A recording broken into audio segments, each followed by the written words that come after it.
We do have Ashmit joining in to give us more of a brief in terms of what took place in this particular proceeding. Ashmit, go ahead.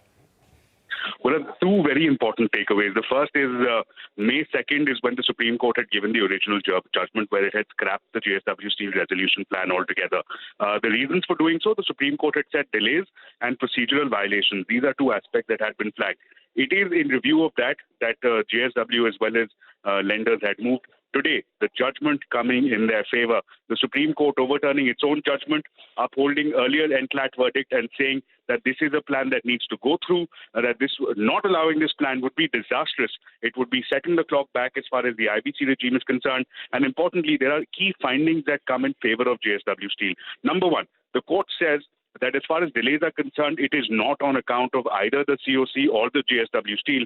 It happened on account of ED's investigations, ED's PMLA investigations into the matter, that neither the blame can't be put on either the COC or the JSW Steel.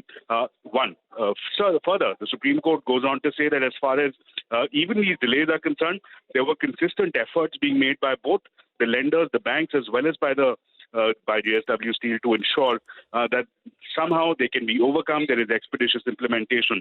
So that's on account as far as delay is concerned. On the issue of Bhushan Steel, Supreme Court makes a very pointed observation that it started off as a loss-making entity. Now, there are thousands of crores that have been pumped in by JSW Steel. The company has turned around. It is now profitable in nature. So in spirit, JSW Steel, through its participation, has ensured that there is a turnaround that takes place as far as Bhushan Steel, which is the basic aspiration, which is the basic intent behind the IBC. So with these findings, the Supreme Court overturning its own judgment, the Supreme Court ruling in favor of the JSW Steel Resolution Plan, the 19,700 crore rupee resolution plan. And having said that, the second aspect is equally important. In the course of the review proceedings, lenders had asked for additional dues of 6,100 crores. They had cited EBITDA during the insolvency period, saying that these are profits, that the lenders should be given these profits, 6,100 crore rupees.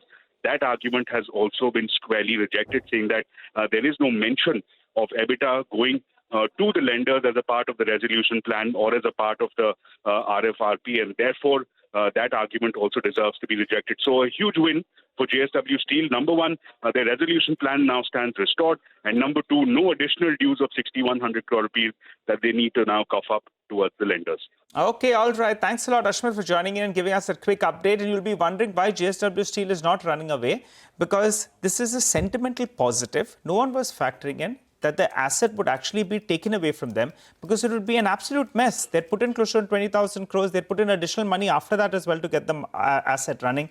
And how would you redistribute the EBITDA that they have garnered over the years after turning around the asset? So it's a positive nonetheless. It removes the uncertainty. But in that sense, no one was factoring in that this asset will actually be taken away. I was just looking at old notes when, in fact, this verdict did come out. The stock had cracked close to around 6% on that day. It had breached the 1,000 rupee mark odd. So from that day, in fact, the stock is actually up more than 15% from the day the verdict went against them. So maybe part of the good news already in the price. So we wrap up on this edition of Chartbusters. Stay with us. The team of Trading Hour comes up next.